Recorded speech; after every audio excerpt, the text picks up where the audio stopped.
నీ సేవలోనే నా తుది శ్వాసను విడవాలని యేసయ్యా,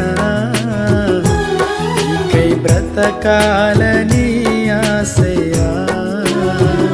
నీ సేవలోనే నా తుది శ్వాసను విడవాలని యేసయ్యా, నీకై బ్రతకాలని ఆశయ్యా.